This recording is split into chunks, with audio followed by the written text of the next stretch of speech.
नमस्कार, मी डॉक्टर केदार महादेवराव फाळके. गेली 10-15 वर्ष मी श्री शिवछत्रपतींचा इतिहास अभ्यासतो आहे. काही दिवसांमध्ये माझ्या दुर्गांवरील ग्रंथाचं प्रकाशन होत आहे. श्री शिवछत्रपतींचे दुर्ग स्थापत्य, शिवछत्रपतींचे दुर्ग स्थापत्य असा माझ्या ग्रंथाचा विषय आहे.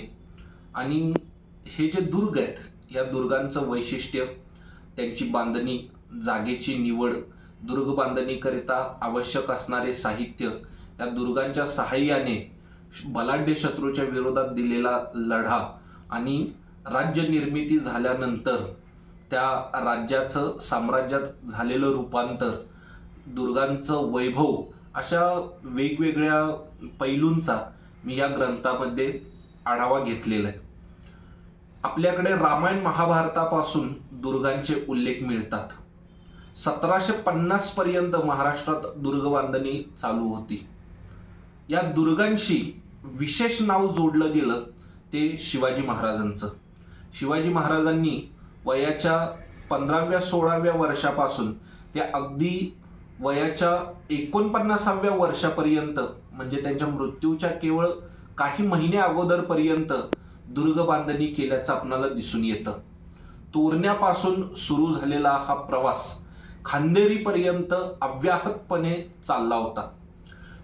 एखाद्या दुर्गाची बांधणी करण्यासाठी जागेची निवड करावी लागते. जागेची निवड केल्यानंतर त्या ठिकाणी पाणी उपलब्ध आहे का हे पाहावं लागतं आणि त्यानंतर तो दुर्ग आकार घेत जातो. दुर्गाचा प्राण हा त्या 3 गोष्टींमध्ये असतो: दुर्गाचं प्रवेशद्वार, दुर्गाची तटबंदी आणि बुरुज. आतमध्ये जे महाल वगैरे अशा इमारती उभारल्या जातात त्या दुय्यम महत्वाच्या असतात. सुरक्षिततेच्या दृष्टिकोनातून दुर्गांचे हे 3 घटक खूप महत्वाचे असतात: प्रवेशद्वार, तटबंदी आणि बुरुज. जागेची निवड कशी केली जात असे याकरता सर्वात सुंदर उदाहरण म्हणजे प्रतापगडाचं आहे. संपूर्ण प्रदेश आपल्या नियंत्रणात कसा येईल याकरिता तो दुर्ग बांधला जातो. दुर्ग हे व्यापारी आणि लष्करी दोन्ही मार्गांवरती बांधले जातात. दुर्ग बांधत असताना जागेची निवड जशी महत्वाची असते, तसं त्या ठिकाणी असणारी साधन सामग्री कशी उपलब्ध होते, मग त्यामध्ये अगदी दुर्ग बांधणीसाठी लागणारे दगड इथपासून ते दुर्ग बांधणी करता लागणारं मनुष्यबळ, त्या दुर्ग बांधणीसाठी आवश्यक असणारा निधी, या सर्व गोष्टी विचारांमध्ये घेतल्या जातात. दुर्गांची जे वेगवेगळे प्रकार केले जातात, हे वेगवेगळे प्रकारचे दुर्ग त्या ठिकाणच्या भौगोलिक परिस्थितीप्रमाणे बांधले जातात. आज आपल्याला भारतामध्ये 6-7 प्रकारचे दुर्ग पाहावयास मिळतात. स्थलदुर्ग आहेत, इथे गिरिदुर्ग आहेत, इथे जलदुर्ग आहेत, इथे किनाऱ्यावर बांधलेले दुर्ग आहेत. आपल्याकडे मिश्र दुर्ग आहेत, जसं की देवगिरी तो डोंगरावरती आहे आणि तो भूमीवरती आहे. वासोटा हा जंगल वनदुर्ग आहे, तो जंगलात बांधलेला दुर्ग आहे. किंवा कुलाब्यासारखा दुर्ग असेल तर ओहोटी आल्याच्या नंतर आपण चालत जाऊ शकतो आणि भरती आल्याच्या नंतर तो जलदुर्ग होऊन जातो. मृदुदुर्ग आहे आपल्या इकडं. गर हा जो पश्चिम बंगालमधील मालडा जिल्ह्यात असणारा जो दुर्ग आहे तो मृदुदुर्ग आहे. आणि त्रिचिनापल्ली हा रॉक फोर्ट किंवा पाषाण दुर्ग ज्याला म्हटलं जातं, असा तो पाषाण दुर्ग आहे. शिवाजी महाराजांनी 3-4 प्रकारांचे दुर्ग बांधल्याचे आपणाला दिसून येतात. त्यांनी जुने दुर्ग ताब्यात घेतले, त्याचं बरंचसं बांधकाम पाडून टाकलं आणि त्यांनी नवीन पद्धतीनं बांधकाम केलं. त्याचं फ्रेंच पाद्री आंद्रे फ्रेरे याने तोंड भरून कौतुक केलेलं आहे. शिवाजी महाराजांनी गिरिदुर्ग बांधले, शिवाजी महाराजांनी स्थलदुर्ग बांधले, शिवाजी महाराजांनी जलदुर्ग बांधले, शिवाजी महाराजांनी किनाऱ्यावरती दुर्ग बांधले. अशा वेगवेगळ्या प्रकारची दुर्ग बांधणी शिवाजी महाराजांच्या कारकिर्दीत झालेली आपल्याला पाहावयास मिळते. खांदेरीचं उदाहरण घेऊया. खांदेरीचा दुर्ग हा ऑगस्ट 1679 मध्ये बांधावयास काढला. खांदेरीचा दुर्ग बांधायला सुरुवात केल्याच्या नंतर इंग्रजांनी त्या बेटावरती आपला हक्क सांगितला आणि इंग्रजांनी त्या बांधणीला विरोध करावयाचं ठरवलं. मात्र मायनाक भंडारी याने शिवाजी महाराजांची आज्ञा शिरसावंद मानून त्यांनी त्या दुर्गाचं बांधकाम नेटाने चालविलं. तेव्हा इंग्रजांची आणि मराठ्यांची नाविक लढाई झाली. मराठ्यांनी त्या लढाईमध्ये इंग्रजांचा पराभव केला. आता त्या लढाईचा परिणाम त्या दुर्गाच्या बांधकामावर झालेला आपल्याला दिसून येतो. आपण जर का त्याचं बांधकाम पाहिलं तर पूर्व बाजू आणि दक्षिण बाजू ही सुरक्षित होती. त्यामुळं त्या बाजूनं मराठ्यांनी गतीनं बांधकाम करावं याकरता पायामध्ये बोल्डर्स म्हणजे दगडी शिळा वापरलेल्या आहेत आणि दगडावर दगड रचून अशी 40 फुटांपर्यंत तटबंदी उभी केलेली आहे, जी आजही उभी आहे त्या ठिकाणी. आणि इंग्रजांचा हल्ला होण्याची बाजू म्हणजे खोल समुद्र पश्चिम आणि मुंबईकडची बाजू उत्तर, या बाजूला मात्र त्यांनी व्यवस्थित घडविलेले दगड हे चुन्यात बांधलेले आहेत. आता हे बांधकाम किती गतीनं केलंय तर शत्रूवरती लक्ष ठेवण्यासाठी आणि शत्रूवरती मारा करण्यासाठी तटबंदीमध्ये जी भोके छिद्रे ठेवली जातात त्याला जंग्या म्हणतात.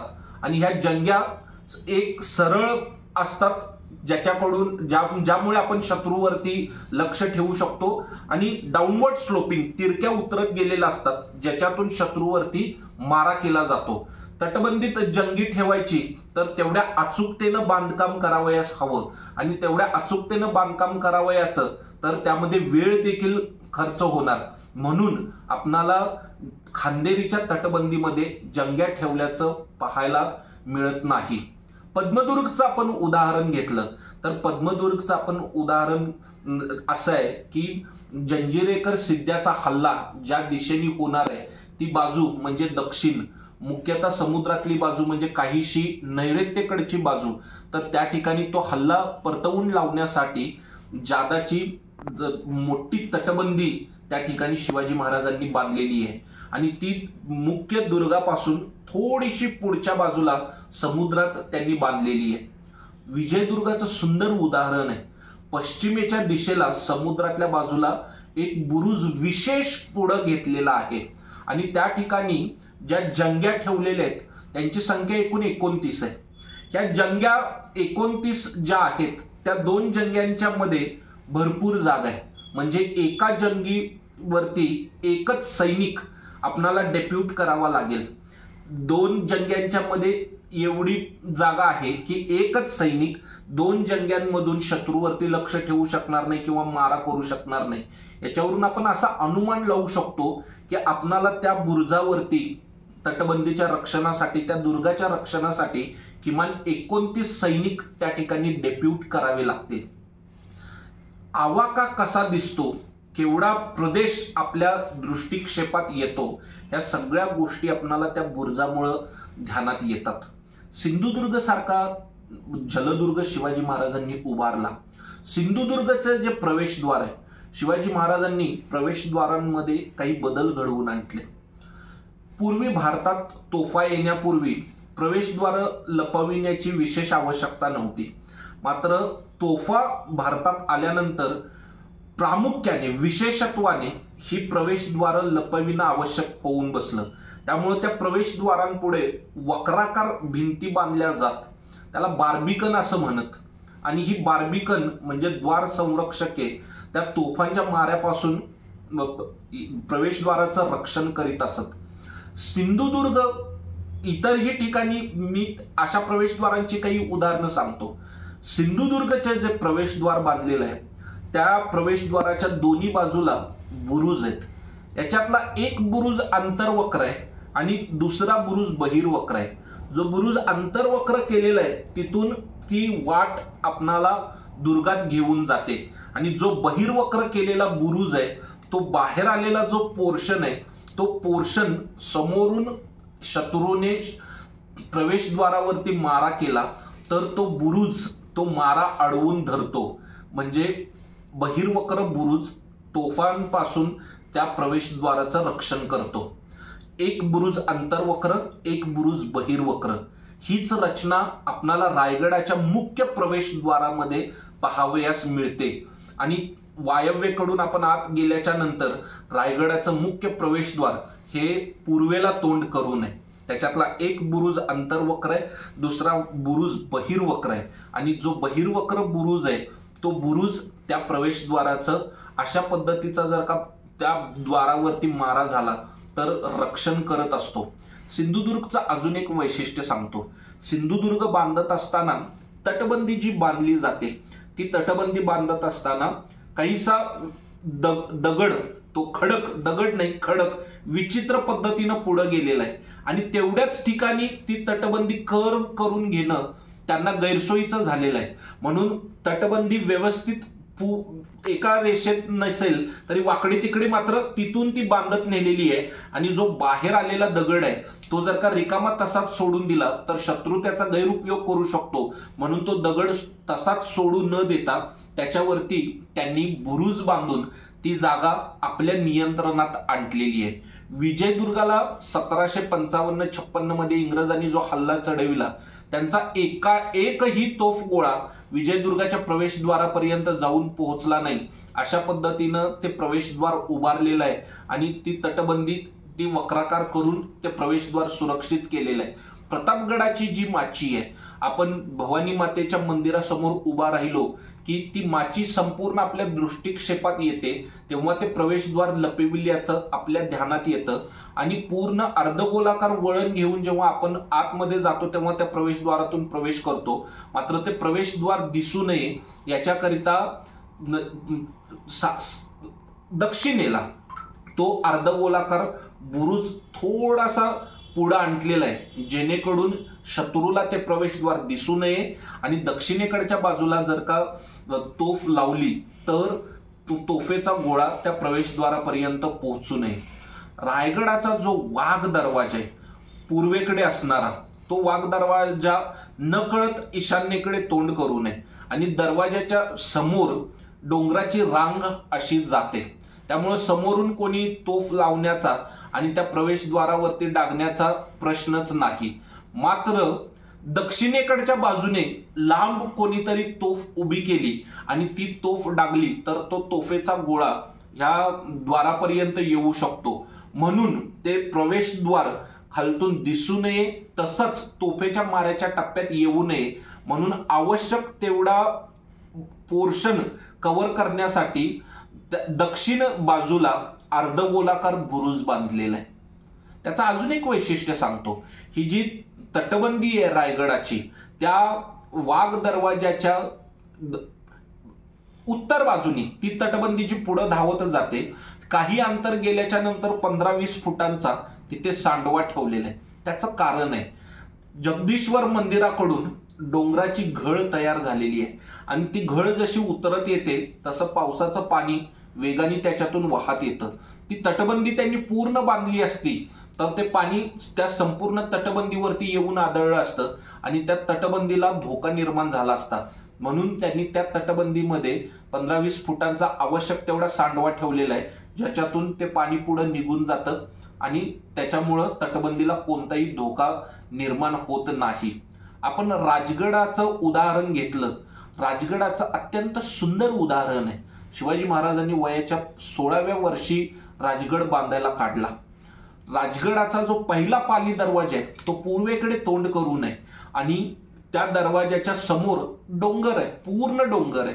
त्यामुळं आपणाला अन्य कोणत्याही ठिकाणावरून तो पाली दरवाजा दिसत नाही.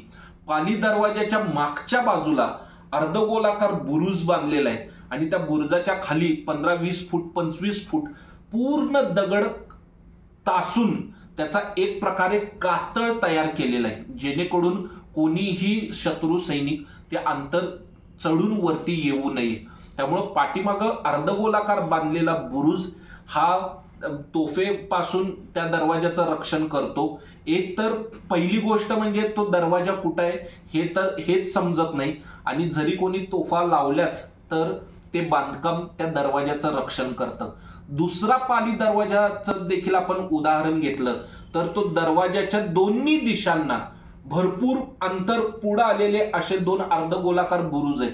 हे बुरुज कशासाठी बांधलेत या बुरुज बांधण्याचं मुख्य कारण म्हणजे दोन्ही दिशांना तोफा कुठेही लावल्या आणि त्या डागल्या तर ते तोफांचे गोळे त्या दरवाजांपर्यंत जाऊ नयेत, ते मध्येच कुठेतरी थांबावेत. मध्येच कुठेतरी थांबावेत म्हणजे कुठे थांबावेत, तर ते बुरुजांचा जो पोर्शन पुढे आलेला आहे त्याच्यावरती ते जाऊन आदळतील आणि ते तोफगोळे मुख्य प्रवेशद्वारापर्यंत जाणार नाहीत, याची त्या ठिकाणी योग्य ती काळजी घेतलेली आहे. गुंजवणे प्रवेशद्वार देखील तसंच आहे. ते प्रवेशद्वार खालतून दिसत नाही. अन्य कोणत्याही ठिकाणी तोफ उभा केली तर त्या गुंजवणीच्या प्रवेशद्वारावरती मारा करता येणार नाही. बाले किल्ल्याच्या उत्तरेला जो बुरुज आहे त्याच्या पश्चिमेला दिंडी दरवाजा केलेला आहे, त्याची रचना देखील अशीच आहे. किंवा पद्मावती माचीचा जो दिंडी दरवाजा आहे त्याची रचनाही अशीच आहे. काळेश्वरी बुरुजातला जो दिंडी दरवाजा आहे त्याची रचनाही अशीच आहे. सुवेळा माचीचा जो दिंडी दरवाजा आहे त्याची रचना देखील अशीच आहे. ही शिवाजी महाराजांच्या दुर्गांची मुख्य वैशिष्ट्य आपणाला दिसून येतात. शिवाजी महाराजांनी अजून एका गोष्टीकडे अत्यंत काळजीपूर्वक लक्ष दिलं. ती गोष्ट म्हणजे पाणी. जलव्यवस्थापनाला त्यांनी अनन्यसाधारण महत्व दिलेलं आहे. रामचंद्र पंत अमात्यांनी आज्ञापत्रात म्हटलेलंच आहे, आधी उदक पाहून मग दुर्ग बांधावा. मी ह्याचं उदाहरण देतो, फतेपूर सिक्रीचं. अकबरनं 1571 मध्ये फतेपूर सिक्रीचं बांधकाम चालू केलं आणि 1584 पर्यंत ते बांधकाम चाललं. 14 वर्षात अकबराला राजधानी परत आग्र्याला हलवावी लागली. विलियम फिंच हा 1609 मध्ये फतेपूर सिक्रीत गेलेला होता आणि त्यानं सांगितलं की आता इथं सगळं उजाड पडलेलं आहे. असं का झालेलं आहे? त्याचं कारण की या ठिकाणी आवश्यक तेवढं पाणी उपलब्ध नाही. मी तुम्हाला दुसरं उदाहरण देतो, आग्र्याच्या किल्ल्याचं उदाहरण देतो. आग्र्याच्या किल्ल्याला जो पाणी पुरवठा होतो तो यमुनेतून होतो आणि खिजिरी प्रवेशद्वार जे आहे ते खिजिरी प्रवेशद्वारातून आग्र्याच्या किल्ल्याला पाणी पुरवठा होतो. औरंगजेब आणि दारा शुको या दोघांमध्ये, शहाजहानाची ही दोन पोरं, याच्यामध्ये शहाजहान आजारी पडल्याच्या नंतर मुघल तख्त बळकावण्यासाठी जी लढाई पेटली त्या औरंगजेब त्यानं पहिल्यांदा धर्माट येथे 14 एप्रिल 1658 ला जसवंत सिंग राठोडाचा पराभव केला आणि 29 मे ला त्यानं सामुगडाला दाराचा पराभव केला. तो दाराच्या पाठलागावर निघाला आणि तो आग्र्याला आला. त्याची आणि शहाजहानाची बोलणी फिसकटली. त्यांना आग्र्याच्या किल्ल्याला वेढा दिला. आग्र्याचा किल्ला हा काही सामान्य किल्ला नाही, भारतातल्या मजबूत दुर्गांपैकी आग्र्याचा किल्ला होता आणि औरंगजेबानं आग्र्याच्या किल्ल्याला वेढा दिल्याच्या नंतर किल्ल्यातले सैनिक देखील औरंगजेबाच्या विरोधात लढाई करण्यासाठी उभा राहिले. दारापुढे दिल्लीला निघून गेला होता. औरंगजेबाच्या हातात खूप कमी वेळ होता. तो आग्र्याच्या किल्ल्याला वेढा देऊन बसला असता तर दाराला पुन्हा लढाई करण्यासाठी सैन्य जमविणं, पैसा जमविणं, दारुगोळा, तोफा यांची जुळवाजुळव करणं या सगळ्या गोष्टींसाठी वेळ मिळाला असता. म्हणून औरंगजेबाला वेळ वाया घालवून चालणार नव्हतं. औरंगजेबाने काय केलं असेल? औरंगजेबाने आग्र्याच्या किल्ल्याला वेढा दिल्याच्या नंतर 4 दिवस तोफांचा मारा केला किल्ल्यावर. त्याचा कोणताही परिणाम झाला नाही. आपल्या हातून वेळ निसटून चालला ही गोष्ट त्याच्या ध्यानात येताच त्यानं खिजिरी प्रवेशद्वार ताब्यात घेतलं आणि खिजिरी प्रवेशद्वारातून आग्र्याच्या किल्ल्यात होणारा पाणी पुरवठा त्यानं तोडला. पाणी पुरवठा तोडताच 4 दिवसात किल्ल्यातून पांढरे झेंडे दाखवले. कदाचित तारीख 1-2 दिवस मागे पुढे होईल. 9 एप्रिलला त्यानं 9 जूनला त्यानं पाणी पुरवठा तोडला. 13 किंवा 14 जूनला किल्ल्यातून पांढरे झेंडे दाखवले. 4 दिवसात मुघल साम्राज्याची राजधानी गुडघ्यात वाकली. पाण्याचं काय महत्व आहे? आणि रामचंद्र पंत अमात्यांनी सांगितले, आधी उदक पाहावे, पाणी, आणि मग दुर्ग बांधावे. मी माझ्या ग्रंथामध्ये रायगडावर किती पाणी साठवलं जाऊ शकतं, रायगडाची वॉटर प्रिझर्विंग कॅपॅसिटी किती आहे, तर मी काही ठिकाणं विचारात घेतली आणि मी त्याचं गणित मांडलेलं आहे. त्याची 2 सूत्र त्याच्यात दिलेली आहेत. तर किमान 10 कोटी लिटर एवढं पाणी रायगडावरती साठवलं जाऊ शकतं. टॉमस निकल्स हा जेव्हा रायगडावरती आला तो 13 मे ते 13 जून 1673 असा एक महिना त्याचा रायगडावर मुक्काम होता आणि त्यानं सांगितलेलं आहे की इथं पावसाचं पाणी सगळं व्यवस्थित अडवलेलं आहे. इथं एवढं पाणी आहे की ते वर्षभर सर्वांना पुरून उरेल. आपण महादरवाजाच्या वरच्या बाजूला 4-5 टाकी आहेत. त्या टाक्यांमध्ये भरपूर काही 1000 लिटर पाणी साठवलं जाऊ शकतं आणि महादरवाजापासून रायगडाचा प्लाटू हा 300-400 फूट उंचीवरती आहे. प्रत्येक वेळेला त्या महादरवाजातून प्लाटूवरती पाणी आणण्यासाठी आपण जाऊ शकत नाही, आपण थकून जाऊ. त्यामुळं तिथल्या सैनिकांना, तिथल्या गॅरिसन्सना तिथल्या तिथं पाणी उपलब्ध व्हावं याची सोय त्या ठिकाणी करून दिलेली आहे. शिवाजी महाराजांची पहिली राजधानी राजगड, राजगडावरती शिवाजी महाराज 24 वर्ष राहिले. राजगडावरून त्यांनी राजधानी हलवली आपली, ती राजधानी त्यांनी रायगडाला आणली. आता राजधानी हलवण्याचं सर्वात महत्वाचं कारण म्हणजे सुरक्षितता. 30 एप्रिल 1665 मिर्झा राजा जयसिंहाच्या एका तुकडीने थेट गुंजनमावळात असणाऱ्या राजगडाच्या पायथ्यापर्यंत हल्ला चढविला. शिवाजी महाराजांच्या तेव्हाच ही गोष्ट ध्यानात आलेली असणार आहे की राजगड किती उंच आणि बेलाग असला तरी राजधानी म्हणून तो असुरक्षित आहे. मग त्यांनी असा दुर्ग शोधला की जो दुर्गम ठिकाणी आहे. रायगडाचा पर्वत हा एकटा आहे, त्याच्यावरती जाणारी वाट अतिशय अवघड आहे, ती चढण आपणाला थकविणारी आहे. तो एकटा पर्वत असा आहे की त्याला इतर सह्याद्रीच्या अन्य रांगांचा स्पर्श झालेला नाही. त्याचं जे पठार आहे प्लाटू ते सपाट आहे. राजधानी ज्या ठिकाणी करावयाची त्या ठिकाणी आपली भव्य दिव्य राजसभा असणार. भूषणाने शिवाजी महाराजांच्या राजसभेला अमरावतीची उपमा दिलेली आहे आणि तिथल्या संपत्तीला, कुबेराच्या संपत्तीलाही लाजवेल अशा संपत्तीची त्यानं, एवढी संपत्ती तिथं आहे असं त्यानं म्हटलेलं आहे. त्या ठिकाणी शिवाजी महाराजांचं प्रशासकीय कार्यालय, त्यांना राहण्यासाठी वाडा, मंत्र्यांना राहण्यासाठी वाडे आणि आपल्या प्रमुख प्रशासकीय अधिकाऱ्यांना राहण्यासाठी मोठमोठाली घरे, असं ते रायगडाचं एकूण सगळं सुंदर वर्णन आहे. असा रायगड त्यांनी निर्माण केला की तो पृथ्वीवरील स्वर्ग आहे असं भूषणाने त्याच्या काव्यात म्हटलेलं आहे. अजून एक दृष्टिकोन त्याच्यातून दिसून येतो. शत्रूने रायगडाला वेढा घातला. दुर्दैवाने रायगड शत्रूच्या ताब्यात गेलाच तर तेव्हा महाड हे आंतरराष्ट्रीय बंदर होतं आणि मजबूत आरमाराच्या सहाय्याने आपणाला समुद्रात निघून जाणं किंवा तिथून आपली सुटका करून घेणं हे शक्य होऊ शकेल, हा देखील एक विचार शिवाजी महाराजांनी केला असेल असं वाटतं. रायगडाची इतरही सर्व वैशिष्ट्ये त्याच्यात दिलेली आहेत. मात्र एक महत्वपूर्ण उल्लेख सांगतो. सभासद बकरीमध्ये रायगडाची तुलना ही देवगिरीशी केलेली आहे आणि सभासद असं म्हणतो की देवगिरी हा देखील चकोटगड खरा, परंतु तो उंचीने थोटका, त्याहूनही 1.5 गाव उंच, 10 गुणी उंच असा गड पाहिला की ज्याचे कडे चौतर्फा तासलेले, ज्याच्यावरती गवत देखील उगवत नाही, तिथं त्या रायगडाला शिवाजी महाराजांनी आपली राजधानी केली. असं शिवाजी महाराजांचं हे जीवन आहे. आपणाला वेगवेगळ्या राजवटींमध्ये बांधलेले किल्ले पाहावयास मिळतात. मुघल साम्राज्यातील किल्ले आहेत, आदिलशाही बिजापुराचा दुर्ग आहे, किल्ला आहे, गोवळकोंड्याचा किल्ला आहे, इंग्रजांनी इकडे दुर्ग बांधले, पोर्तुगीजांनी दुर्ग बांधले, इतरही फ्रेंचांनी देखील इकडे दुर्ग बांधणी केली, डचांची वेंगुर्ल्याची वकार ही एक प्रकारे किल्लाच होती. या सगळ्यांचा तुलनात्मक अभ्यास गरजेचा होता. त्यांची काही वैशिष्ट्ये आहेत, ती वैशिष्ट्य मी पाहिलेली आहेत आणि शिवाजी महाराजांच्या दुर्गांचं वेगळेपण काय आहे हे सांगण्याचा माझा प्रयत्न आहे.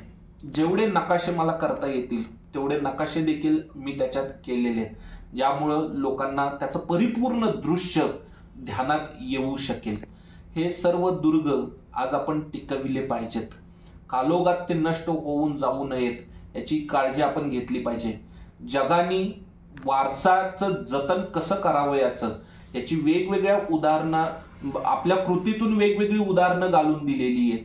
त्याची मी शेवटच्या प्रकरणांमध्ये चर्चा केलेली आहे. जागेचं विलक्षण महत्व काय असतं, शिवछत्रपतींच्या इतिहासातून आज आपण काय शिकावं, त्यांचं आर्किटेक्चर आज आपल्याला काय काय शिकवून जातं, या सर्व गोष्टींची मी तिथं चर्चा केलेली आहे त्या ग्रंथामध्ये. असा हा ग्रंथ मी निर्माण करण्याचा थोडा अतिशयोक्तीपूर्ण शब्द होईल, तो ग्रंथ मी सिद्ध करण्याचा प्रयत्न केलेला आहे. मला आशा आहे की संपूर्ण भारतातील इतिहासाचे वाचक, अभ्यासक आणि आर्किटेक्ट तसंच सिव्हिल इंजिनिअरिंगमध्ये काम करणारे लोक या ग्रंथाला चांगला प्रतिसाद देतील. धन्यवाद. हा जो ग्रंथ आहे शिवछत्रपतींचे दुर्ग स्थापत्य आणि fort architecture of Chhatrapati Shivaji, हा 20 ऑक्टोबर 2024 या दिनांकाला रविवारी संध्याकाळी 6 वाजता भांडारकर प्राच्यविद्या संशोधन मंदिराच्या नवलमल फिरोदी या सभागृहामध्ये प्रकाशित होतो आहे. त्याकरता आपण सर्वांनी अवश्य उपस्थित राहावे. धन्यवाद.